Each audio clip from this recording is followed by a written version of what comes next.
Well, it comes down to one particular moment when champions are decided, and after now 8 weeks, we head to the final battleground for Season 9 of the High Point Racing GT Challenge. None other than the home of Petit Le Mans, Michelin Raceway Road Atlanta, is going to be the battleground for 60 minutes of action, where GTD and GTD Pro will be decided here tonight. Hello everybody, welcome to Racer Nexus. My name is Alex Goldschmidt, and joining me in the booth tonight once again for the season finale, Sagar Bakshi, and our producer behind the scenes, Mr. Rob Campbell. Once again, a big thank you to our good friends at trackcams22.com, trackcams for connoisseurs. More to the point, well, where have we been racing for the last 7 weeks before this one? Well, quite a few places. Daytona on April 26th, then Sebring, Long Beach, Montreal, Barcelona, Watkins Glen, last time out at Spa-Francorchamps, but Road Atlanta sees Season 9 come to a close. What's more, we have to say a big thank you to the sponsors of Season 9 of the HPR GT World Challenge, whereby we've had Hymo Setups, who provide professional sim racing setups used by High Point Racing drivers, helps to elevate the standard of racing across all classes. And once again, a 1-month subscription will be given to each race winner tonight. Monster Designs, who provide custom race liveries, professional designs and branding for drivers and teams. And livery giveaways have been provided during the season. Last but by certainly no means least, Admin Box, an organizational tool that helps broadcast and operational support, assists with race control, and supports structure and operations of racing leagues. So it's going to be a 60-minute race, 1 pit stop, but here are the points coming to the final round. Jace Larson and Lucia Tosi, just 9 points apart coming into the final round of the season, with Alex Velasco and Christian Ruiz also within an opportunity of possibly getting the GTD Pro title tonight. Dan Pino, well, had it not been for the internet issues he's been suffering early on in the season, he probably would have more of a chance, but he rounds out the top 5 with Henry Fenton, Alejandro Tosi, Jan Santiago Berrios, Avery Hart and Ryan Anderson rounding out the top 10. Carlos Ruiz Padilla, 14 points ahead of Big Nick Matthews, with Ken Cloden in Cloden 1 rounding out the top 3. Chris Nauman, James Lambert, Donald Powell, Thomas King, Will Atom, Edgardo Gomez and Nicholas Lanciers rounds out the top 10. Well, Sagar Bakshi, it's time for the final race of what has been a very, very fun to watch Season 9 for the HPR GT Challenge. Some would even say it's the final countdown. Daniel Pino and Jan Santiago Berrios line the first row, with Christian Ruiz and Lucia Tosi trying to go for that championship win. Alejandro Tosi and Alex Velasco, in P6. Jason Larson, Henry Fenton, Avery Hart, and Donald Powell line your top 10. We turn the page, and Carlos Ruiz Padilla and Ken Cloden round out row 6. Big Nick Matthews will be joined by Alex Kiforishin on row 7, with Matthew Mitchell and Will Atom on row 8. Jim Peel and Thomas King round out row 9, and completing your top 20, it's Gavin Camber in the 296 Ferrari, James Lambert in the good old faithful Rexy. P21 for Brandon Dittmer, John Holloway in 22nd, David Henry, Timothy Maslow, Ted Seal, and Nicholas Lancier starting from the back in P26, but Sonic the Hedgehog can spin those wheels. Speaking of spinning, oh dear, Jan Santiago Berrios has already turned it around before we've even hit turn number 1. Nothing to see here, Alex. Nothing to see here. Yeah. Moving along. What did you see? Nothing. Absolutely nothing whatsoever. But we're going to be doing a full lap. Let's introduce you to the circuit, Michelin Raceway Road Atlanta, as we're going to see now. Dan Pino, okay, lights up the rear tyres, fine, no problem at all, and hey! Well, that's definitely spinning around more than Kylie Minogue, I'm afraid, there for Jan Santiago Berrios, but he manages to engage the 3-point turn and get the car pointing in the right direction. So let's give you the lowdown on Road Atlanta. Opened back in September 1970, measures just over 2.5 miles, 12 cores in all. And well, I did say at the end of last week's show, some of us still have Georgia on our mind, but title glory is on the minds of quite a few others for both GTD and GTD Pro. And more to the point, well, it's going to be an interesting one. But along with that, folks, Season 10 isn't that far around the corner, because we're going to be back with them on July the 19th. It's going to be a 10-round calendar. But looking at how things, the permutations at the minute, it's a case that battle for GTD is between the HPR Overlord, Mr. Carlos Ruiz Padilla, and Big Nick Matthews. For Pro, it's Jace Larson, Lucia Tosi, Alex Velasco, and Christian Ruiz. And we will find out just mere minutes after the 60 minutes have concluded. We wave the checkered for the final time for Season 9. We will find out who the champions will be. But what a thing to do for the final race of Season 9. We are under nightfall, folks. And now my question is, what's the scariest portion of the track? Is it going to be the braking zone coming down to 10, 10A and B, 12, 1, 2, and 3? Well, let's find out. They've got to keep an eye on turn 5 as well after the S's. But it is going to be the man from Chile, Dan Pino, that is going to lead us to green. We are underway here for the final round for 60 minutes of Season 9 HPR GT Challenge. Dan Pino leads the field in to turn 1. Christian Ruiz looking to the inside. As all, that is Lucia Tosi. She's gone rallycrossy. She's found the Joker lap, engaged.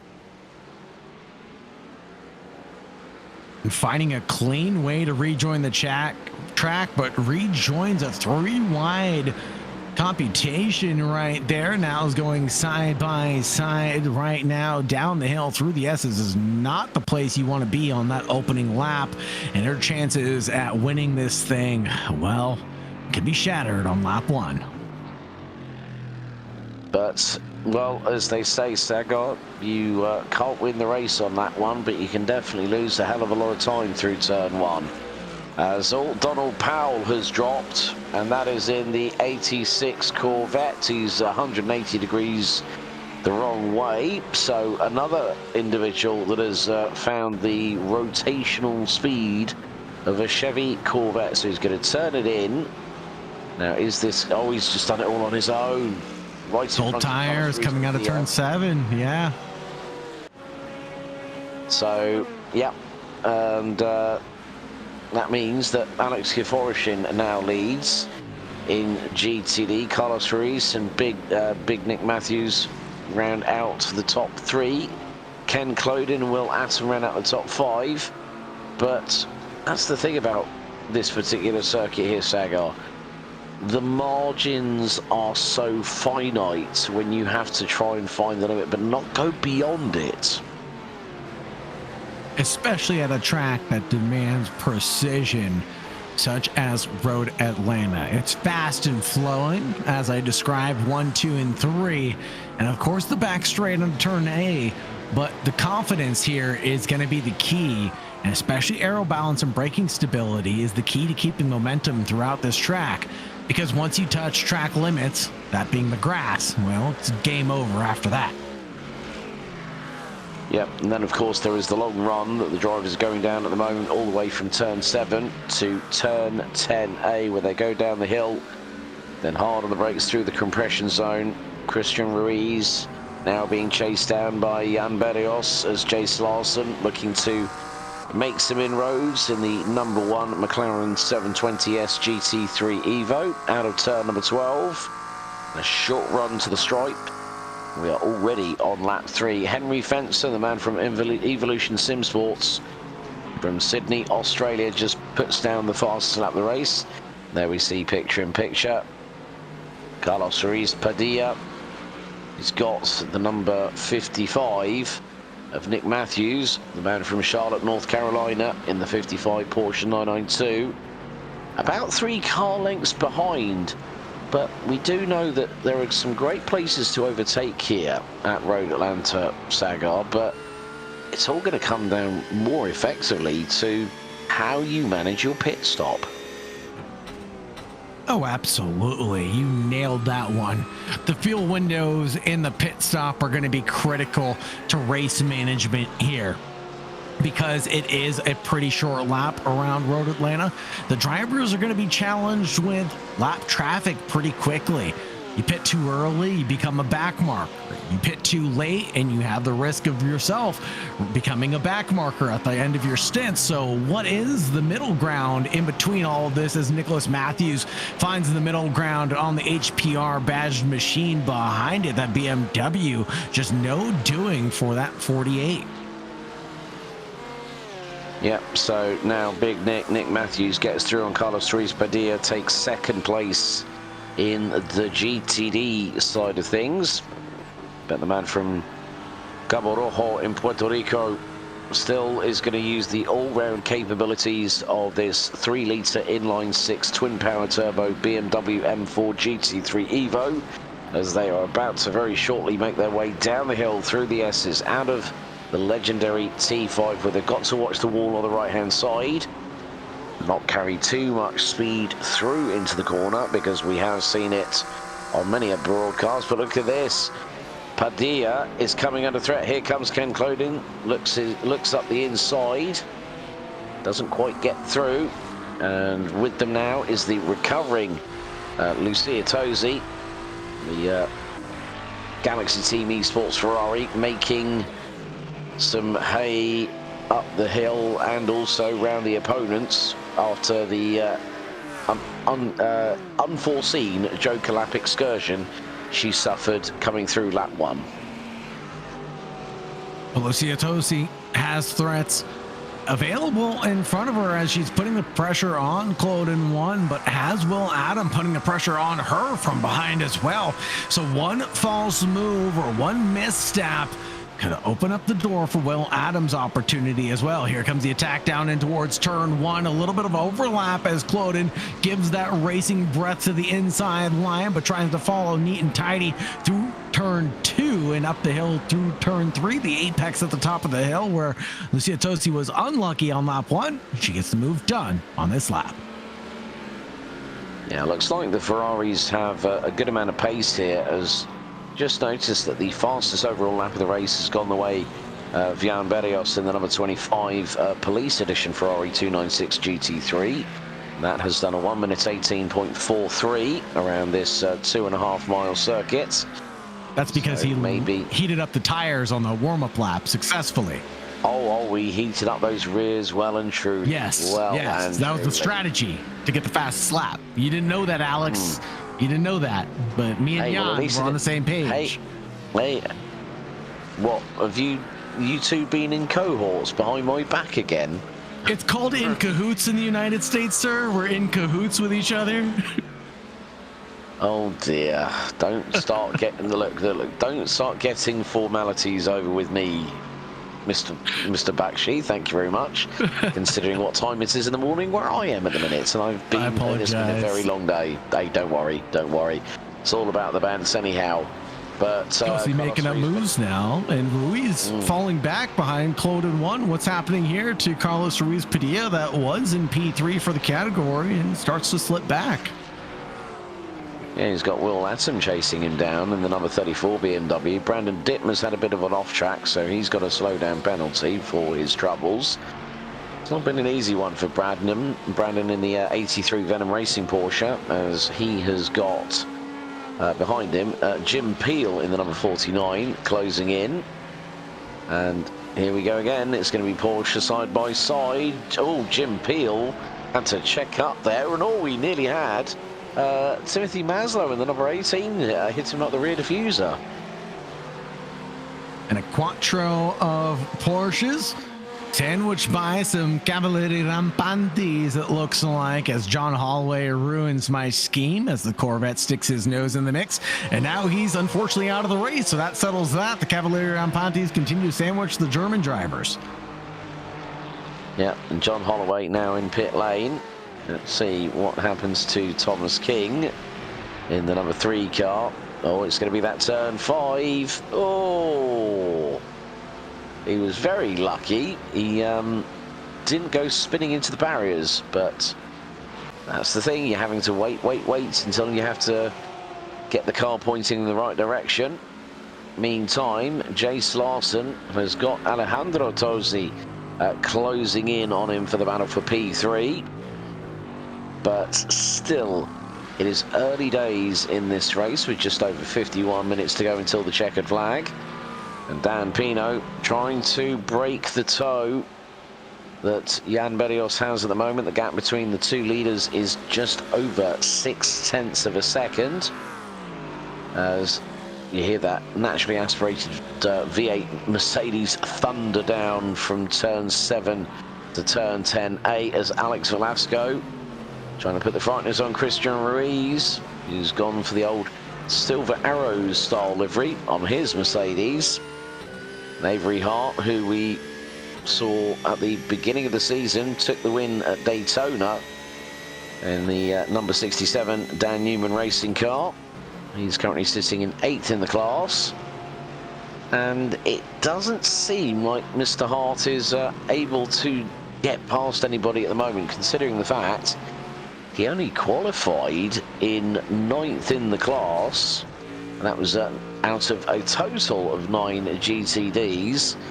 But maybe he can try and make his way past the Fast Cactus Racing 777 of Alex Velasco. Velasco needs to get a wriggle on here at the moment, Sagar, I think, because if he stays where he is, that Cactus may have a couple thorns in its side as Avery Hart gets his elbows out and then bumps Uglies there, coming through 6 and 7. Definitely put the elbows out there coming through 7. I'm not sure if he just expected a different breaking point or what the situation was, but the Cactus ready to fight back here and now. Yeah, as Avery Hart makes the move out, Alejandro Tosi closing in on Jace Larson for that P3. And still, this being a full-on night race, it really does test the drivers in terms of their peripheral vision, but also with the nightfall, you've got to expect colder temperatures. I mean, the weather check at the moment, 77 degrees Fahrenheit air, 79 degrees Fahrenheit track temp. But you've also got to consider about if the track drops any more in terms of temperature, you know, how much more work are you going to have to do behind the wheel to keep those tyres warm? That's a great point, especially coming down these straightaways and the long straight out of 7 all the way down to 10A at the end of the day is technically a straight where the tires have the potential to cool off, but they'll be generating heat pretty quickly as you plummet down the hill from 3 all the way to turn 5 through the S's. Here comes that thorn in his side, Avery Hart finding that Cactus again and again. The 67 going against Alex Velasco in that 777. Yeah, and also with the fact of the 10th season of the High Point Racing GT Challenge coming along on July the 19th. Well, the thing is that our champions will get a free entry to season 10, but they do actually have to register for it because registrations are open through High Point Racing.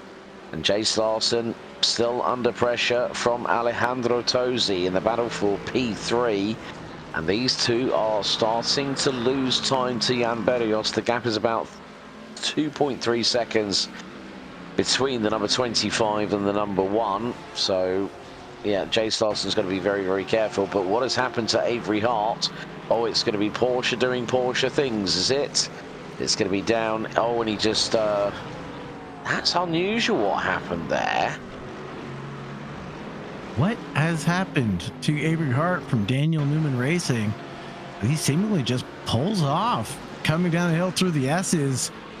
I wonder if he realized that there was an issue with his fuel and that he wasn't going to make it to the end of this race. Well, I mean, of course, with the with High Point Racing, there's always the 60% fuel limit, which means that yeah, if he hasn't fueled up correctly before the start of the race, yeah, that might not bode qualifying well. fuel in the car still potentially, and then you get about 15 minutes into your race or 5 minutes into your race, you realize, oh no, why is my fuel light on? That's going to be a two-stopper. I'm not playing this game. Especially the track where laps fly by very, very quickly indeed.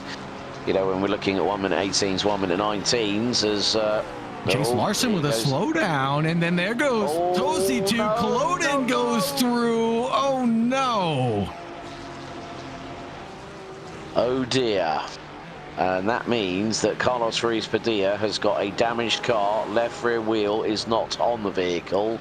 Meatball flag for the number 14 from Puerto Rico. You can see the wheel has left the building when it comes to the number 14 BMW. Well, it's the suspension. And that means Carlos Ruiz Padilla, instead of deciding I'm going to tow it, well, he's now going to drive it all the way to pit lane. So we're going to just see what happens here. Ken Kloden on the curbing, gets the hit from behind, then bang. It's just a tough one. I mean, just an absolute tough one to call. And thankfully, I'm not a steward to deal with that. And thankfully, we do have live stewards to deal with that. But Kloden's battle, well, this is how this one went down. Oh, and it's and he got a tag from behind courtesy of Big Nick Matthews. And then the chain reaction just occurred. And we're going to have a look on board the replay. And yeah, Kloden gets through on Matthews. Matthews tags inadvertently Kloden, and then Padilla just has nowhere to go. He's trying to get that car back to pit lane, and he's made it. Well played by Carlos Ruiz Padilla. It saves him having to wait for that tow. And Ken Kloden has just picked up a black flag.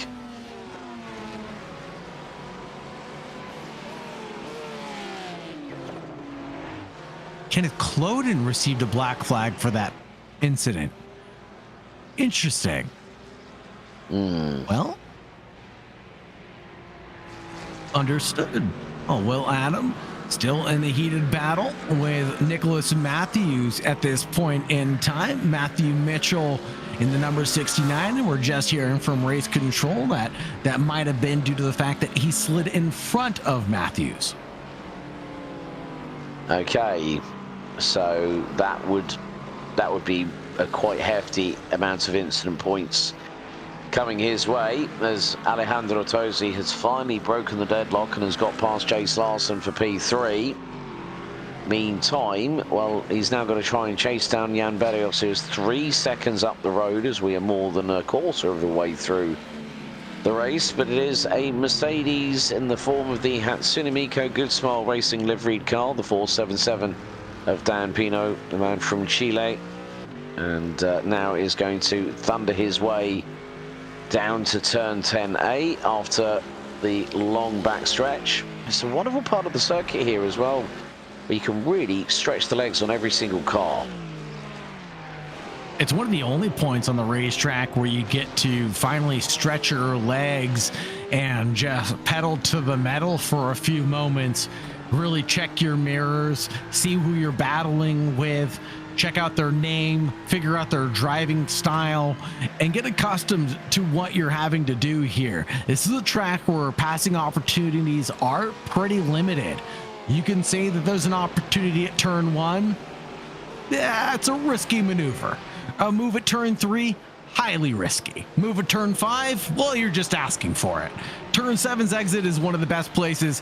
Here at turn 12, though, also a risky place to make a move, but here at High Point Racing, we're willing to take the risk because the drivers are craftsmen of what they do, and throw a 3 wide situation in the mix as the Ferrari cuts through Gavin Cambrai, just slicing through the BMW drivers. Yeah, and it all started with Will Atom making a little bit of a mistake and Mitchell to the outside. And look at this, threading the iron needle. Gavin Cambrai, you absolute magician. Brilliantly done. Through out of turn 12 into T1. and then Atom and Mitchell were still side by side. But there's been drama because Jan Berrios has got through on Dan Pino for the race lead.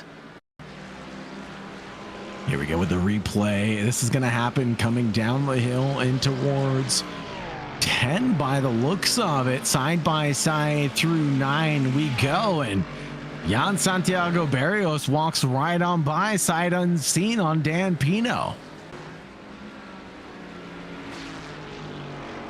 Yes.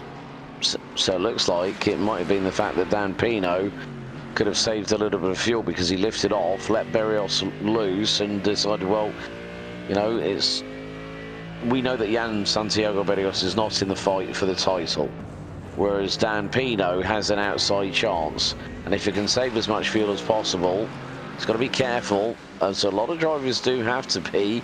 You can see sparks flying from the right rear side of the diffuser on Jason Larson's McLaren as he came out of turn 5. That's one of the other things about these cars, because they're slung so low to the ground and you get that bumpy undulating tarmac coming out of T5, there will be sparks flying. It will be a glorious sight, but probably not helpful to the drivers as they go through the course. Well, bottoming out at the highest rate of speed just means that you're getting the most amount of downforce out of your vehicle, right? At the end of the day, that's what the drivers are looking for. If you're bottoming out at one of the slower parts of the track, well, then you're really not set up for success.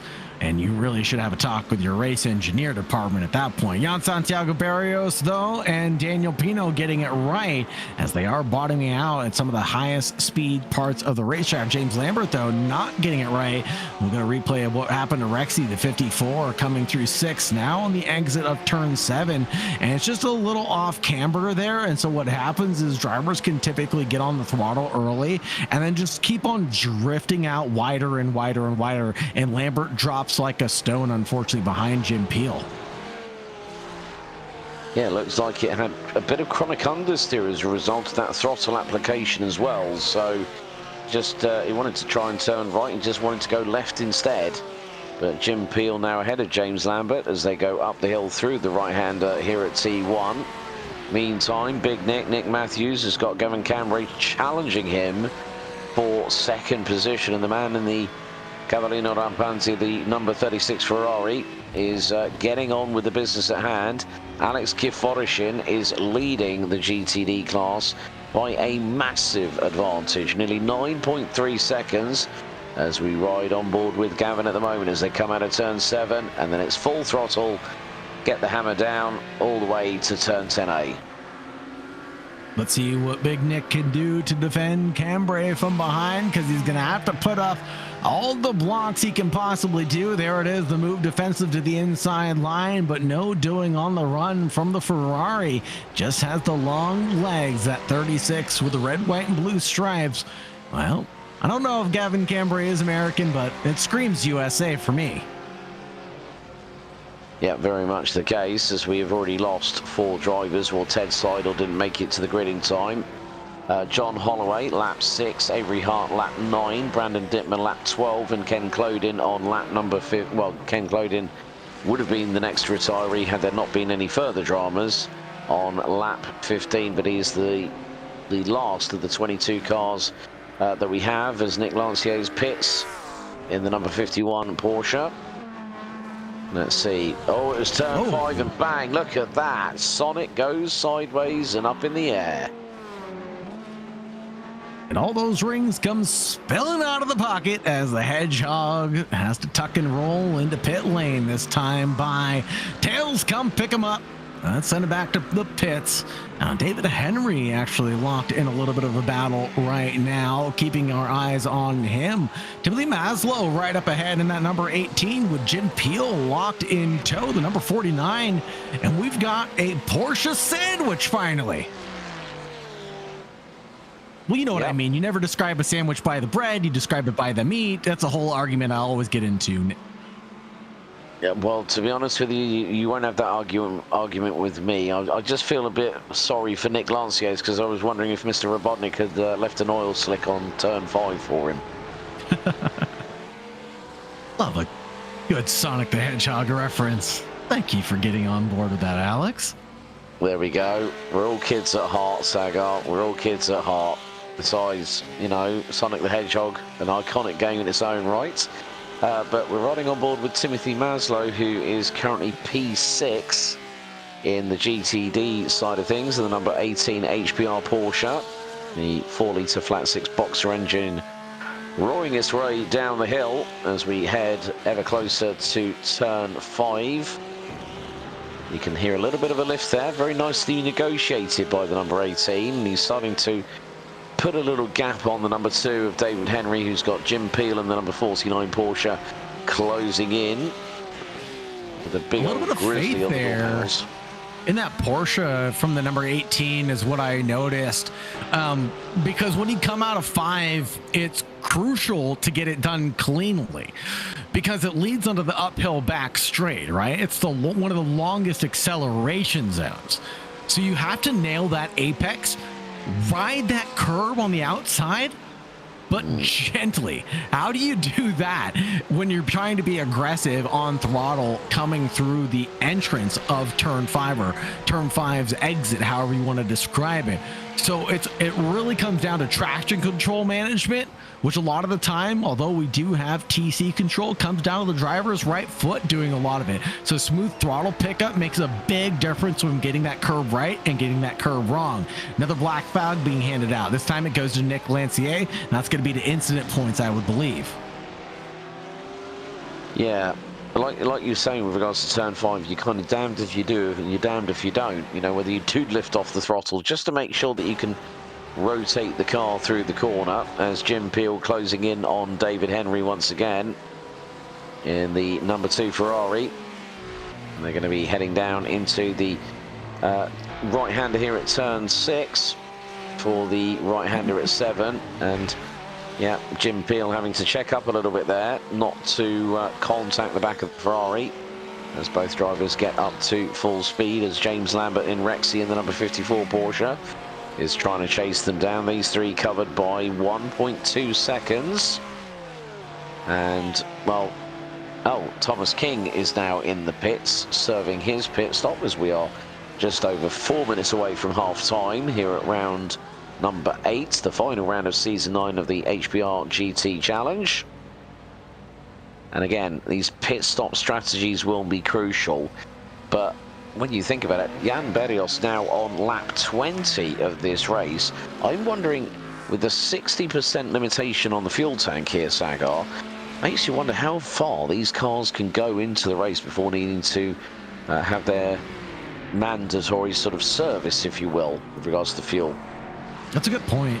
I think one of the beautiful things at HPR is the strategy call leaves the pit window fairly open, but not wide open for drivers. It's definitely a thing that the admins have done a significant amount of testing on to get dialed in pitch perfectly. It's actually something that I have highlighted about these leagues that they run continuously, is that the league management has done so well that the pit window and the strategy allows drivers to make an early mistake, pit, and still get back in the fight without being out of it completely, but also not leaving it wide open for mistakes, opportunities of the like, and just dive bombs to take place. HPR has done a great job to just getting you into this maybe 20-minute fuel window that allows you to operate in a safe capacity, find your opportune window to pit, come back out, and fight for position for the last 30 minutes or so. It is a fantastically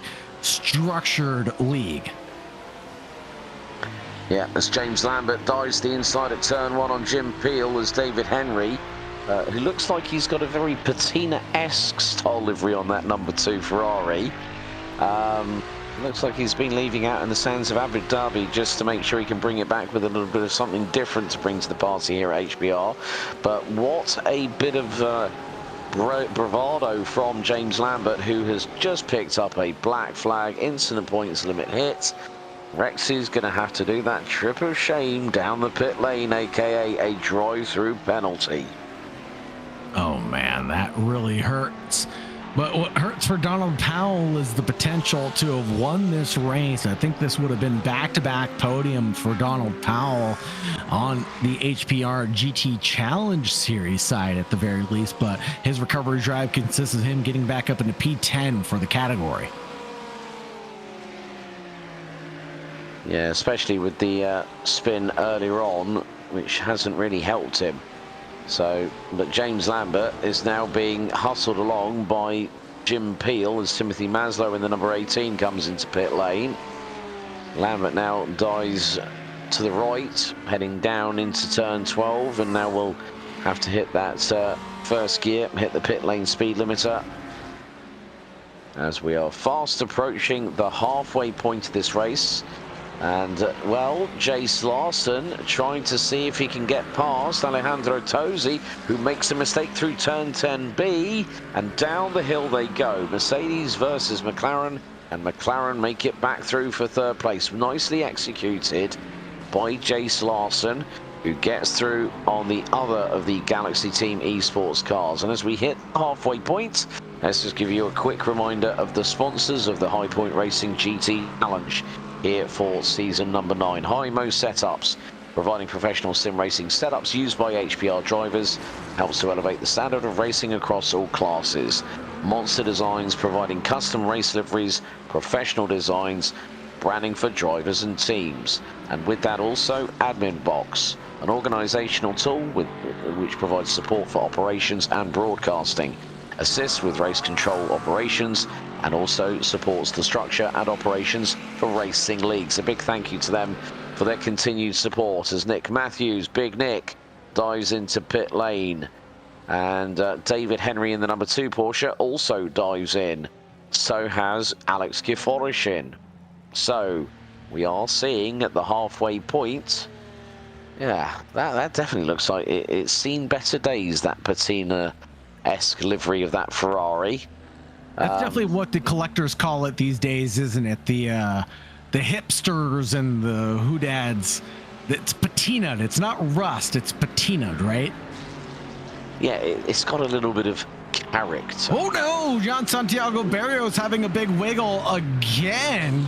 This is going to be the battle for the lead right now as Daniel Pino closes down the gap, starts putting on a little bit of pressure behind the police mobile, and I'm not sure you want to chase down a police car. Exactly how I got pulled over for my first ticket. I'm just kidding, Alex. I did not get pulled over that way. Oh dear, no, I had one friend who did get pulled by the cops by actually overtaking them while speeding. Well played on the highway. Well played indeed. Classy. Yes, well played indeed, but at least it was only 2 or 3 miles an hour over the limit, not like one particular friend of mine who will remain nameless was found to be doing 25 miles an hour over the speed limit in the Netherlands, and got pulled by the police. They then escorted him back to his domicile, and he had his license taken away for 6 weeks. And I just went, oh dear. And it's really, well, the thing is, if you get your penalty, if you hit your maximum allocation of penalty points in the United Kingdom, you actually get banned for 12 months, and you have to retake your driving test. Oh That's actually dear. a pretty good system. Wow. It is a pretty good. Well, it is a pretty good system, but it's even worse when someone starts what we call doing totting up. So we're seeing a lot of pit lane activity. Alex Velasco in, Lucia Tosi in, Henry Fenson in, Jim Peel. Yeah. Well, the thing is that if you go and start totting up points, I think there was a case over here in the UK where someone had actually totted up 24 points worth of speeding violations, and was banned for 3 years, couldn't take their license, couldn't take their test again for another 5. So insult, injury, and then, yes, gonna have to take public transport. E-bikes. Ouch. E-bikes are the way. Alejandro Tosi, not on an e-bike right now, but driving this Mercedes behind the McLaren in front, battling with Jace Larson. This was a heated battle for the podium that hasn't really gone anywhere until now. It's become separated only by a pit stop. as the San Mateo driver comes down pit lane from 4th position. Let's see where they come out with Jace Larson inheriting P2 as Jan Barrios comes down and makes a trip to get service himself. Christian Ruiz is going to be the 3rd of the leaders to come down, but it'll all be up to Daniel Pino to get this pit stop pitch perfect. Oh, and Jim Peel's gone rally crossing as well, mowing the grass with the front splitter. Oh, and is then rotated. Oh dear, that's not gonna help really with the number 49. But that just goes to show how tricky it can be in these dark conditions here at Michelin Raceway Road Atlanta.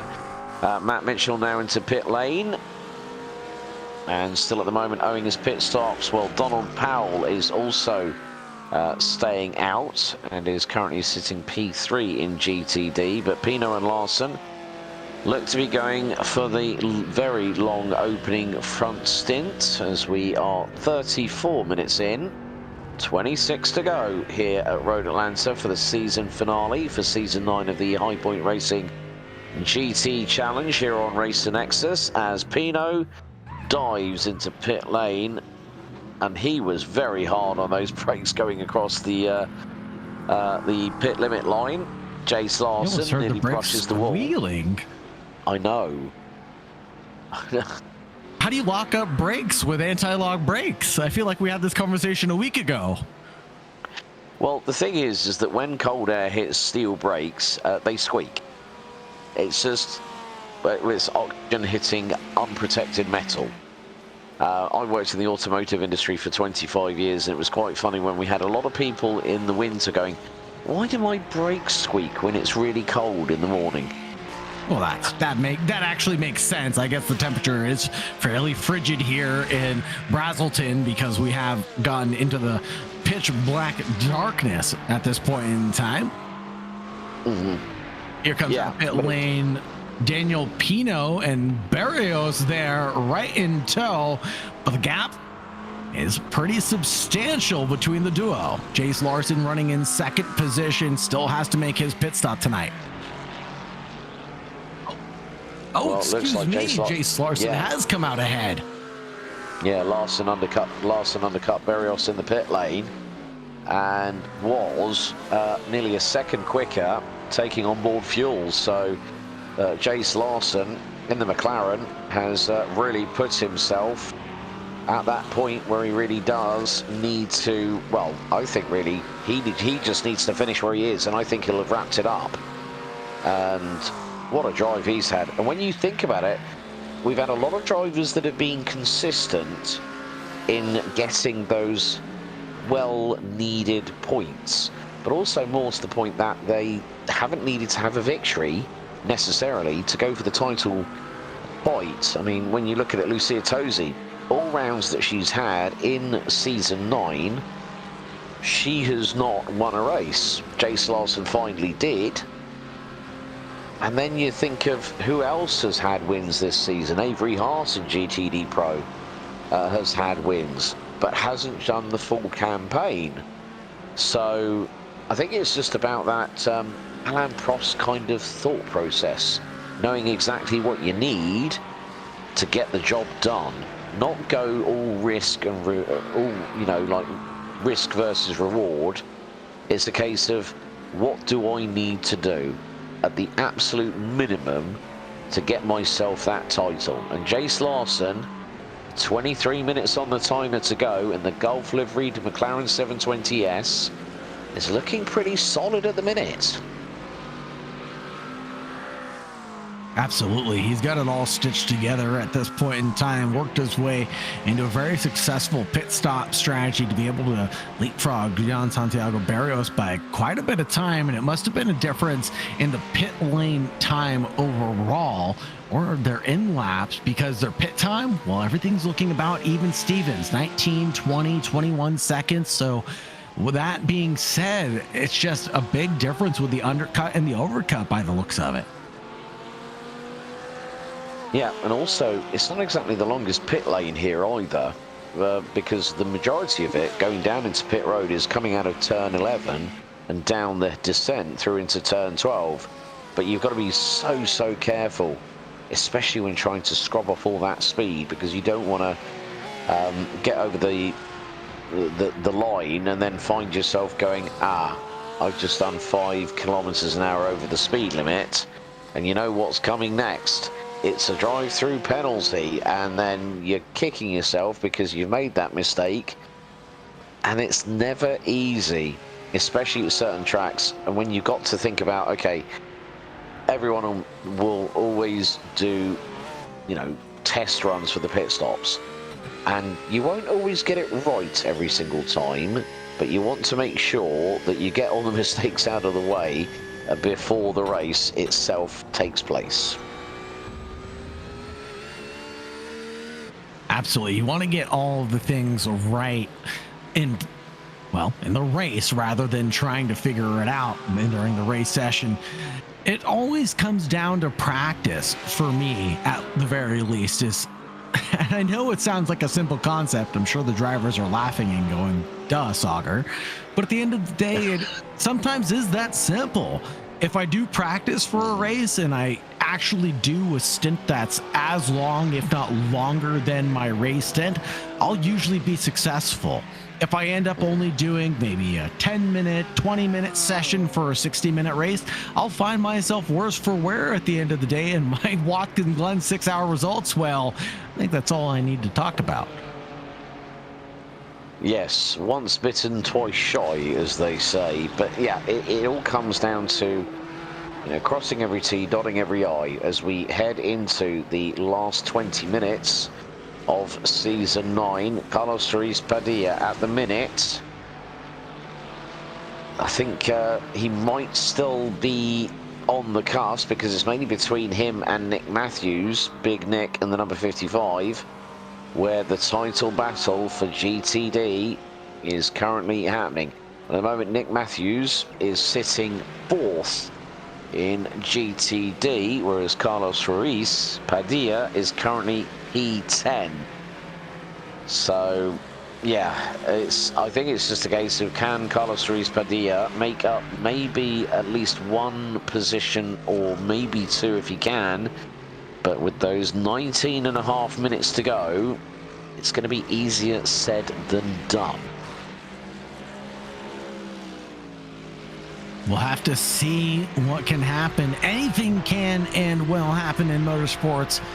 We've even seen dramatic finishes here at HPR, and I wouldn't be surprised if we get a dramatic finale. Lucia Tosi back finally up into her categories fighting class, and she's got Christian Ruiz locked in her crosshairs, ready to fire away at a blink of an eye. As Ruiz has a little bit of a moment, Lucia Tosi can't act on it just yet, because the S's is a dangerous place to go side by side, and she respects that risk. Okay, so with regards to the GTD side of things, we were informed before the race got underway that the championship for the GTD side of things is between Nick Matthews and Carlos Ruiz Padilla. Now, bearing in mind, with regards to the scoring, Nick Matthews with 4th would take 27 points, and Carlos Ruiz Padilla would take 21 for finishing 10th.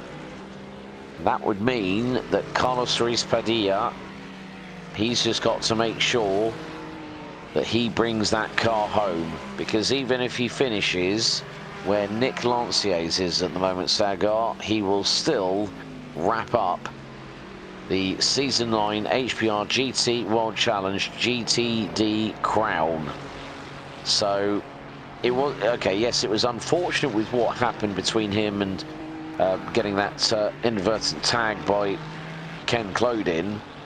But one thing that Carlos has done is just thought, okay, it's happened. I can't do anything about it. I just need to go out there and get the car across the line. And when he does that, there will be a big monumental sigh of relief, thinking, thank God that's over and done with.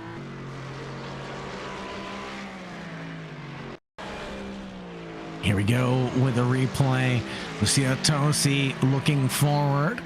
coming down the back stretch. It'll be side by side, but no longer, as Lucia Tosi makes quick work of this battle coming down the hill. Can she defend back the AMG, who's trying to get this position back? It doesn't look like a mounting attack just yet. Lucia Tosi works her way back up into P7. So good work there by the 107 Ferrari from Galaxy Team Esports, and is already starting to put a gap between herself and Christian Ruiz, which is nigh on 6 to 7 tenths of a second. Alex Velasco currently running P6 at the moment, 8.5 seconds behind Henry Fenson, the man from Sydney, Australia, for Evolution Sim Sports. In the number 10 car, has moved up 3 places since we went green nearly 45 minutes ago.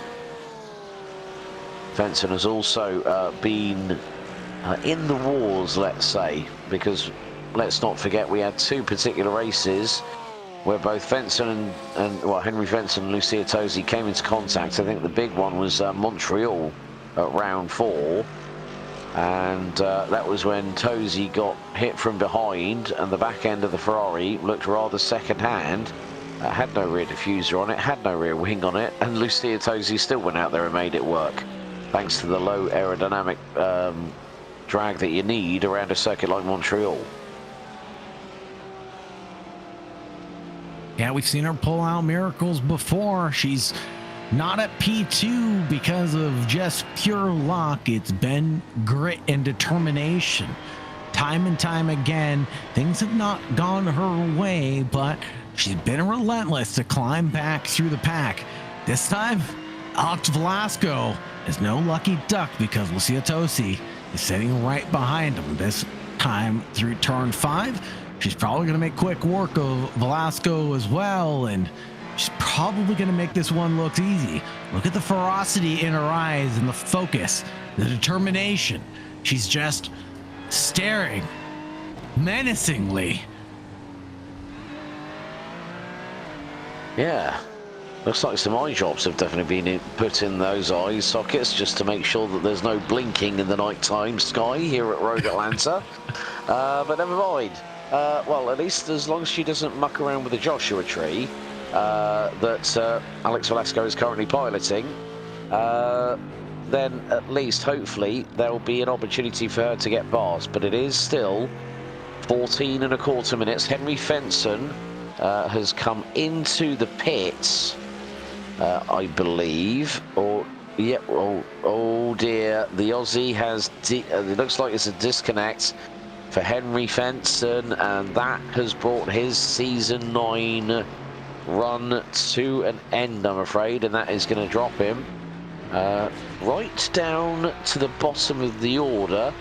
Looks like we've had a drama for James Lambert in Rexy, out as of lap 21. We're currently on lap 35 with race leader Dan Pino, the Chilean, as here comes Lucia Tosi trying to make sure that she can quickly get through. And look at how close she is to the back bumper of the 777 of the man from San Jose, and on that particular occasion coming through T7. Well, Velasco able to get the power down quite early, as they're going to go past the number 51 of Nick Lanciers, who is the 20th driver out of 26 starters. So 6 cars already falling by the wayside: Lambert, King, Dittmer, Hart, Holloway and Seidel. But Lucia Tosi is never one to give up. Will always fight tooth and nail right up to the checkered flag, and is wanting to get back up into the top 5 with just over 12.75 minutes remaining on the timer. Well, just about 12:30 remaining. Lucia Tosi has P5 locked in her sights, but she knows that she can't be eager to just make this move done and dusted and go for a low percentage move. She's been at the back of the pack before. It's been a long race up until this point, and a lot of hard work to get back up into the top 5, but the pace from her has been absolutely phenomenal. Right now, her best lap being an 18.4. Her last lap round still lapping in the 18.6s as she chases down Velasco in that 777. Yeah, and Velasco about a tenth slower, but the slipstream assisting the twin-turbo V6 Ferrari 296 GT3 as they go down the compression zone into the heavy braking area for turn 10A, and Lucia Tosi under brakes is a lot more confident than Alex Velasco as they go over the crest of the hill down through turns 11, now into turn 12. Still, the battle continues onward, bearing in mind that Lucia Tosi has dropped Christian Ruiz to the tune of over 1 3/4 seconds, but she is looking left, she is looking right, shows her nose to Alex Velasco, but Velasco just parking it on the racing line. Has the right of way to do so, so Lucia Tosi has got to bring something special to try and get past Alex Velasco in these latter stages of the HPR GT World Challenge Season 9 finale here at Michelin Raceway Road Atlanta. And you can just see a little bit of a different exit from Velasco in comparison with Tosi. The Ferrari getting a little bit skittish with the rear end, and the Mercedes looking rather nice and neat and tidy on apex entry and exit. Alex Velasco performing as his namesake would imply, that fast cactus, being awfully rapid on this lap.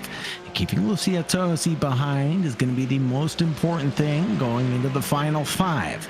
How he's going to do that? Well, he's just going to have to be defensive a little bit going down in towards turn 1.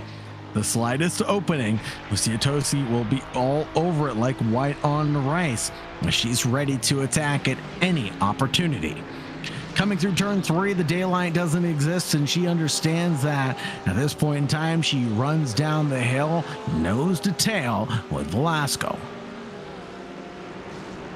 Yeah, as we now enter into the final 10 minutes of the Season 9 finale, Dan Pino has a lead of nearly 3.7 seconds over Jace Lawson, who is just a few laps away from securing the Season 9 GTD Pro class crown. And Lucia Tosi, once again, just trying to gather as much slipstream and momentum going forward as she can, right behind Alex Velasco. And Velasco moves to the right-hand side of the straightaway. Lucia Tosi in the wheel tracks, now down the compression zone into the braking area for turn 10A, then through turn 10B, and again you can see a little bit of understeer with regards to the number 777, but Lucia Tosi, she's trying to go around the outside, wheel to wheel into turn 1. Lucia Tosi in the Ferrari to the outside of Alex Velasco, gets a nose ahead, and there's a little bit of a touch between the pair as Jan Santiago Berrios picks up a black flag, but after that slight little skirmish, Lucia Tosi now through for what is going to effectively become 4th place after a great old scrap with Alex Velasco. No quarter was given, and both drivers held their ground, but Lucia Tosi was the one that definitely showcased that she came out on top on that one. Let's have a look at the replay. So, around the outside at T1, it's uphill. You've got a naturally aspirated V8, and there's the little bit of a touch through into 2. Tosi just about squeaks her way past, but that's the sign of when you've got 2 very highly charged, very competitive individuals. And again, here we go. Once more, it's wheel to wheel. Tosi's going to have the inside line under braking on turn 10A, but Velasco is just about giving her enough room. And who is that behind them? Here comes Christian Ruiz. It's a 3-horse race, but what is now going to be 4th position. And, well, Tosi sandwiched between the 2 Mercs, but to the inside she goes on Alex Velasco, and still Fast Cactus Mercedes seems to be the Galaxy Team Esports driver's nemesis at this moment in time. With 7 minutes and 10 seconds to go, Christian Ruiz can just sit back a little bit here, not go full pelt, maybe see what happens in front. But you see there that, look at this, Tosi coming out of T5. Velasco, effectively, it looked like he let her go. But more to the point, what does this also mean? Look who's just in front of the Ferrari of Tosi. Jan Berrios is there. So this now becomes a quartet of cars that will be battling for 4th position overall. But look at this, Christian Ruiz bump drafting Alex Velasco down into turn 10A. It's difficult to see, you know, to really make a good decision on who you think might win this, as Ruiz on Velasco through into turn 10A. And look at this, Ruiz is going to go round to the high side through at T11. Velasco still able to park it on the inside apex of turn 12. But look at this, Ruiz gets the slipstream out of the final corner into turn 1. He sweeps to the left-hand side of the corner, tries to get the crisscross. He might just about get it done if he's lucky, but Velasco is still ahead of him. What a great ballet between the two drivers, all the way from turn 11 to turn 12, down through 1. Absolute symphony. And it's great to see those kind of battles in the last few minutes of a season finale. As I said earlier on, HPR GT World Challenge Season 10 will return on July the 19th. It will be a further extended calendar with some fantastic tracks thereof. As here we go, it's Porsche v Porsche. It's Jim Peel versus Timothy Maslow, and Peel gets through by using the outside line at turn 10A and drops Maslow quite significantly to the tune of about 4 car lengths as they come out of turn number 12. We have 5 minutes on the counter remaining. When you consider the trials and tribulations of the man currently now sitting 5th, Dan Pino has had a 2nd, a win, a 10th, a non-stop, a 3rd, a 1st, a 3rd. It's what could have been for Daniel Pino had he not had those connection issues.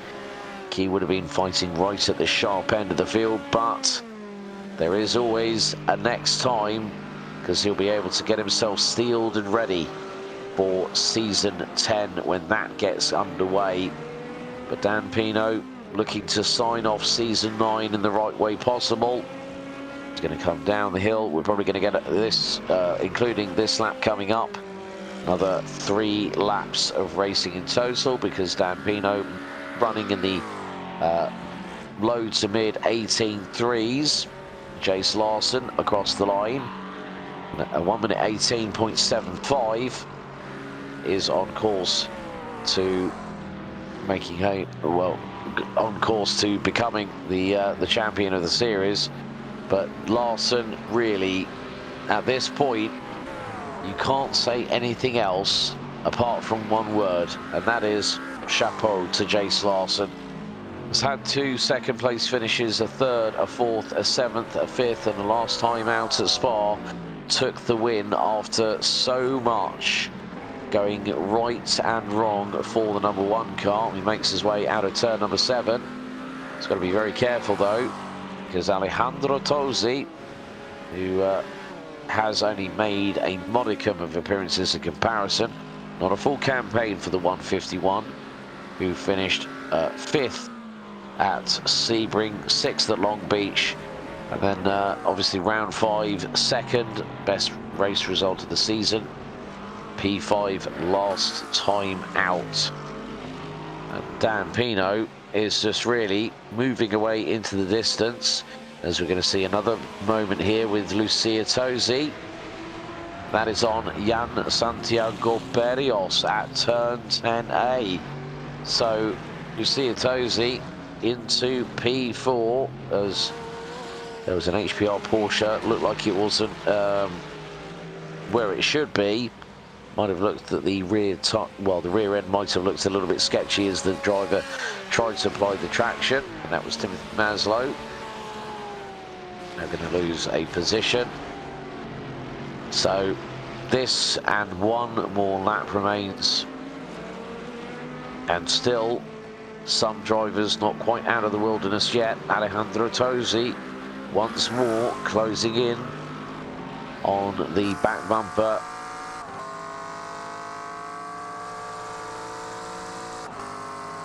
You can just see how close it is. Yep, it's well, we've got a long way to go and a short time to get there, but at this point Jace Larson has got Alejandro Tosi to the inside at turn 10A. Oh, that was way too close for comfort for Jace Larson.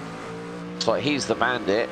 Alejandro Tosi is playing Sheriff Buford T. Justice, trying to catch him over the county lines.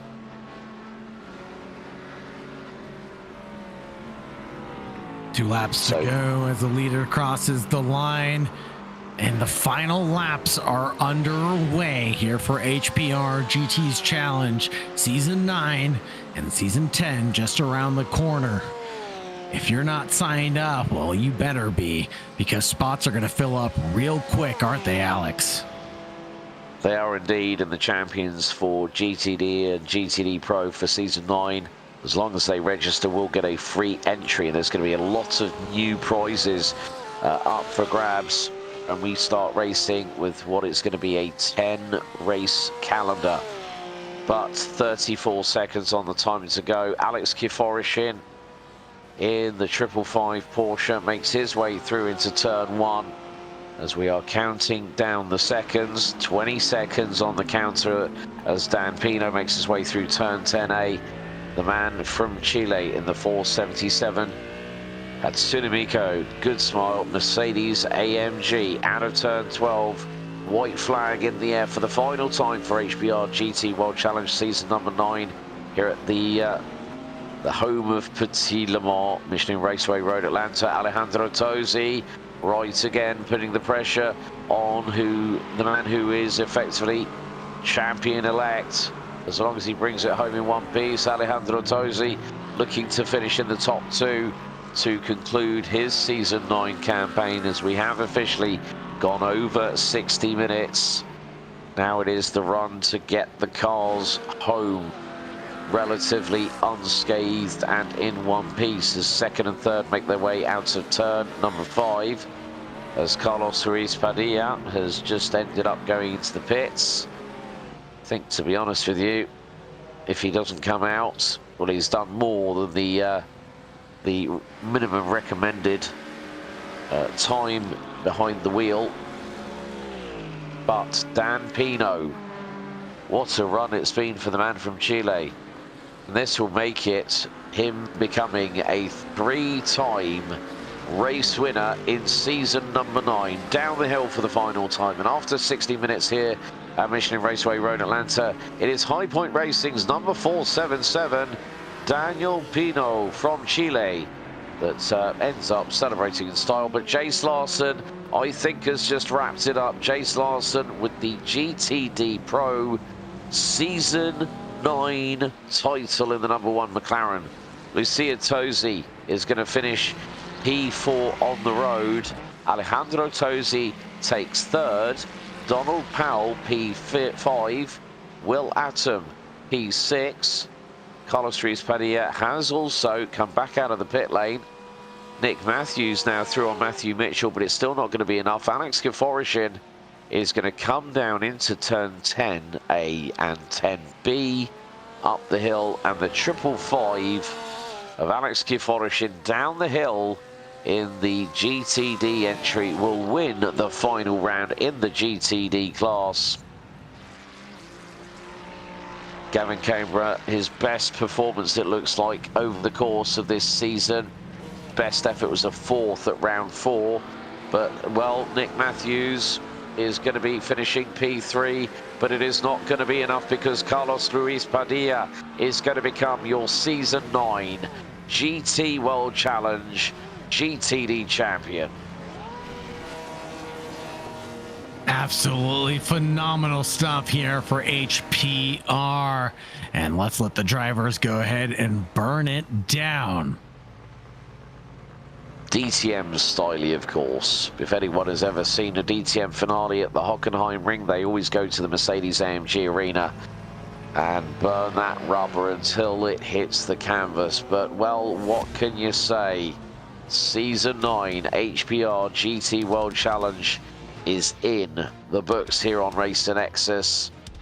8 rounds, more to the point, 2 champions crowned.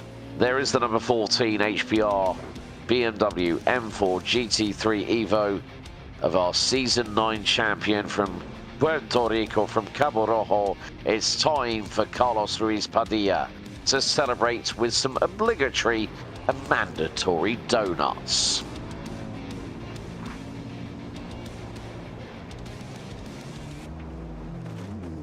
So let's have a look at the results. First of all, for GTD Pro, Daniel Pino picks up his 3rd win of the series. Hasn't gone quite the Chilean's way, but he bookended it in style, winning by just over 6 seconds after 46 laps by the man who becomes our Season 9 GTD Pro champion, Jace Larson. Alejandro Tosi takes P3 ahead of Lucia Tosi, so a good effort in the latter stages by the pair from Galaxy Team Esports. Alex Velasco is going to have to wait another opportunity because he finished in P5, with Jan Santiago Berrios, Christian Ruiz, Henry Fenton and Avery Hart rounding out the GTD Pro side of things. And what about GTD, Sagar? Alex Kiforshin for High Point Racing took the win tonight. Gavin Cambrai in P2, 8 seconds back. Nicholas Matthews, aka Big Nick, in 3rd. For 4th place, it went the way of Matthew Mitchell. Donald Powell climbs back up into P5 for the category. Will Adam in 6th, Jim Peel in 7th, Timothy Maslow in 8th, Carlos Ruiz Padilla, although not having the best race tonight, still walking away with a win. David Henry in 10th, Kenneth Cloden in 11th, Nicholas Lancier, James Lambert, Thomas King, Brendan Dittmer, John Holloway, and Ted Seidel, rounding out the 17 in GTD. Well, we are just awaiting official confirmation, but it looks like it will be the case that Jace Larson and also Carlos Ruiz Padilla will become the Season 9 champions. Well, I think really we have got one driver that we're waiting for in the interview room, so let's bring this man in. It hasn't been the easiest season for Alex Kiforshin, but Alex, firstly, congratulations, bookending the season with a victory here at Road Atlanta. Congratulations. Thank you, guys. Thank you very much. Hasn't been the easiest campaign for you in Season 9, let's be completely honest, Alex, but nevertheless, you signed it off in style. What was the tactic that you employed? It was sort of get out in front and go, well, let's see how things pan out, and it worked out well for you, didn't it? Yes, it did. I mean, this is my home track, so to speak, so I'm pretty confident here. I was a little aggressive on the start, trying to be clean, you know, not give too many taps.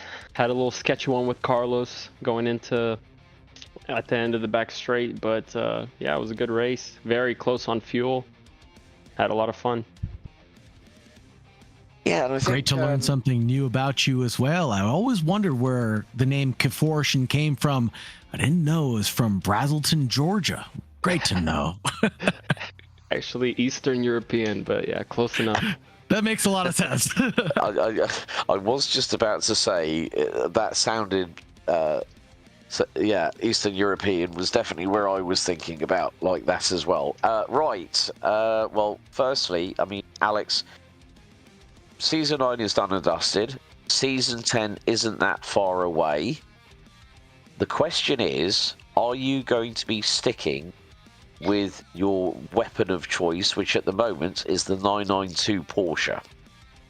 Always. She does me right, so I gotta stick with her. Brilliant. Well, Alex, congratulations on the W here in GTD for round 8. Before we let you go, anyone you'd like to give a shout out to in particular? Well, shout out to you guys, first of all, for being here week in, week out.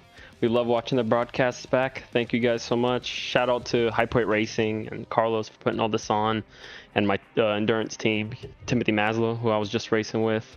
And we, like you said, we have next season coming up, so anyone watching, please sign up. Good racing, clean racing, and very competitive. Brilliant. Well, Alex, thanks a lot for joining us here in the post-race interview show, and we'll see you next time for Season 10 of the High Point Racing GT World Challenge. Congratulations on the win here at Road Atlanta for the season finale. Thank you, guys. Okay, big thank you to Alex Kaforishin. And Sagar, I think it's time for you to have a little chat with someone who has become a 3-time winner in the series. More to the point, with Chile's Daniel Pino.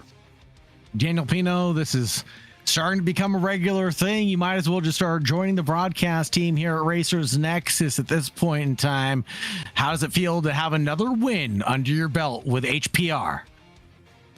Yeah, feel happy with the car.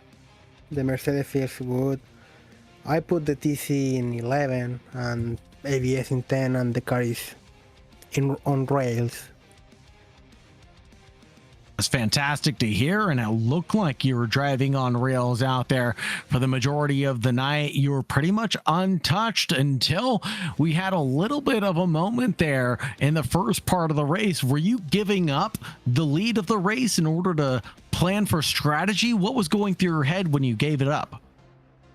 Yeah, I just leave the position. Well, my idea was escape till I get a big gap, and I saw Jace or Jan is behind me, and I say, okay, plan B, let him by and just save fuel behind him. My car have more spin straight, so I will not lose too much. And then I pit one more lap, and I had way less fuel, so the strategy worked. And then in the last 10, I started trying to find the fastest lap. And I did it. And indeed, you were able to find it. A critical 1:18.1 at the end of the session was all it took over Jace Larson, who had a 1:18.2 at the end of the evening. So it was very close for that fastest lap. Now, Daniel, what does it take to be as quick and as consistent as you are?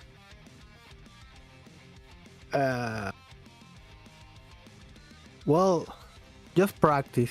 Like, to be honest, for the guys that are there, I am in a Truthmaster TSPC. It's not a direct drive. I am on a desk with a chair wheel with wheels that move.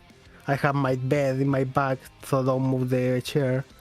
So it's just practice. Like, you have to be with your friends.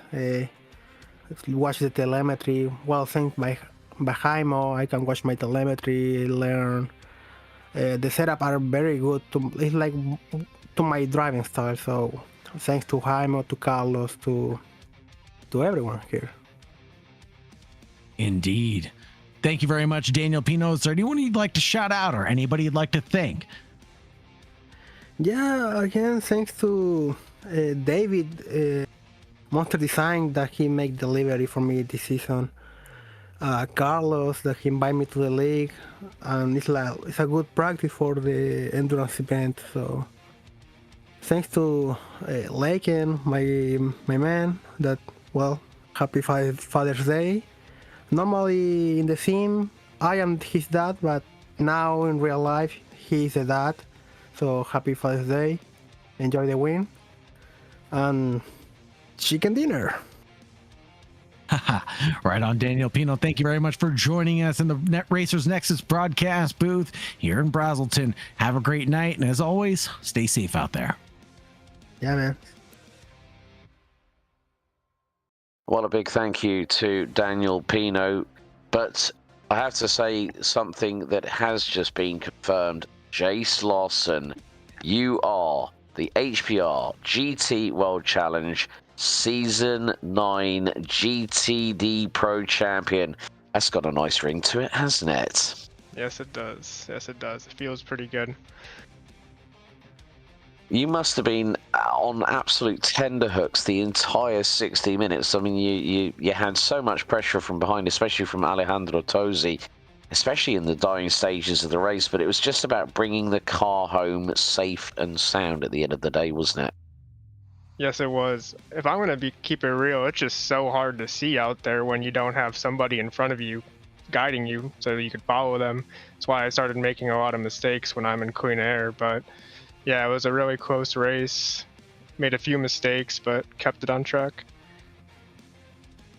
Yeah, and with it, pleased to tell you the following. You just won yourself a free entry to Season 10 of the GT World Challenge as the current reigning and defending GTD Pro Champion. So first of all, there's two questions that I really need to ask. Are you going to be sticking with your tried and tested McLaren? And or are we going to see a little bit of a change on the machinery front? I gotta give the calendar another look, but pretty sure I'm gonna stick with the McLaren. I'm liking how it's feeling. It's different than what everyone else is running in the field. Well, I mean, Jace, you know what? We don't really need to hear anything more from you, but congratulations on taking the GTD Pro Championship for Season 9 here for HBR GT World Challenge. Anyone you'd like to dedicate this Season 9 title to in particular? No one in particular. Just thank you to the guys at HPR, Carlos, Jaimo. Thank you guys for an amazing season of broadcasts. It was really amazing.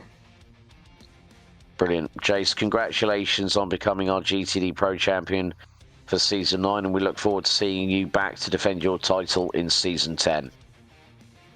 Yep, have a good one, guys. And standing by with Sagar Bakshi is the man that now has secured and is confirmed as your Season 9 GTD champion. Sagar is with Carlos Ruiz Padilla. So it goes the way of Carlos Ruiz Padilla. Congratulations on the Season 9 championship, my brother. How does it feel to walk away on top, especially after a very hard result like tonight? Yeah, it's definitely I wanted to win with at least a podium. I had the pace, at just wrong time, wrong place. But overall, it was great season, great battles, and honestly, coming in with a BMW that I haven't driven in over a year, it got updated and everything. I didn't know how I was going to perform. I'm coming from the Porsche side of things, mid-engine, so took a risk, and that risk paid off during the season. You couldn't have picked a different animal to try to tame in the GT3 category, going from a Porsche to a BMW. I mean, you might as well pick a bicycle and a motorcycle at that point, right? It's so different. How do you come to terms with a different driving style for an entire season? I think more I put it on myself, where I was slow in the Porsche last season. I just couldn't get with the car. I was between Ferrari, McLaren, and BMW, and I'm like, I don't know about those cars. It's coming from mid-engine, but with the new update, they definitely put some battles out there. But I personally have a real-life BMW in my garage, so kind of feels very similar. Definitely an easy choice if that was the case. BMW drivers are just going to do BMW driver things. Am I right, boys? Oh, sorry. Carlos was still here. Just messing with you, brother. You just had to go there, didn't you, Sagar? My dad's a BMW driver. I had to pull a couple legs, right? Hey, well, I think I grew up on the brand anyway. My dad had the old Sharknose M635 CSI back in the mid-1980s, so... There we go. Yeah, once a BMW fan, always a BMW fan. But Carlos, congratulations, buddy. Well done, man. Well done. Thank you, fellas. Thank you, fellas. I think really we have to say here at Racer Nexus, thank you so much for allowing us to broadcast your leagues, because obviously we've still got the IMSA Series season finale yet to go. I won't be there for that one. I'll be on vacation on Thursday. I'll be out of the country, so I won't be for that. But definitely next season, you guys are being brought back to our ship once again for slightly little longer season. It's gonna be fun. It is indeed, yeah. July the 19th, we start season 10 of the HBR GT World Challenge, and we are starting at Spa. But also, we've got some great tracks. So, you know what? Let's just quickly run through them. July 19th, Spa. July 26th, Imola. Zandvoort, August 2nd. Miami, August the 9th. Road America, August 23rd. Suzuka, August 30th. September the 13th, we go to Laguna Seca. Double points round, and there could be a threat of rain at the home of British Motorsport on September the 20th. Silverstone, we go to Indianapolis, and then Fuji on September the 27th and October the 4th. Carlos, congratulations on picking up the GTD crown. Before we let you go, anyone you want to give a shout out to in particular? Shout out to everyone that definitely showed up for the season. I know it gets a drop off actually halfway, but shout out to all the drivers that actually, showed up. My team, my admin teams, my endurance team, and everyone that supported since day one. Shout out to everyone. Shout out to you guys for bringing up, the best commentary out there, and people definitely enjoyed it. So, props to everyone, and really happy with the outcome. Brilliant, Carlos. Thank you so much for joining us. Enjoy your vacation. We'll see you back to defend your GTD crown in season 10. Well done on the victory on the 8-round calendar. We'll see you next time, buddy. Thanks for joining us. Thank you. Well, that wraps up our coverage of the GT World Challenge Season 9 for High Point Racing here on Racer Nexus. A big thank you to Carlos and the team at HBR for the trust, as we will be back for Season 10. For the GT World Challenge, we'll also be back for Season 6 of the IMSA series. A big thank you to the team behind the scenes, to Sagar Backsheet, to Jake Sanson, newbie to us here at Racer Nexus, and the man that steers the ship that is Racer Nexus, the man behind the scenes, Mr. Rob Campbell. My name's Alex Goldschmidt. GT World Challenge Season 9 is in the books, but we go bigger, bolder, and brasher for Season 10 as Spa kicks off the 10th season on July the 19th. Until then, thank you so much for watching. Don't forget to like, share, and subscribe whilst you're at it. Until we meet again, race hard, race clean, and if in doubt, well, you better go flat out. We'll see you next time.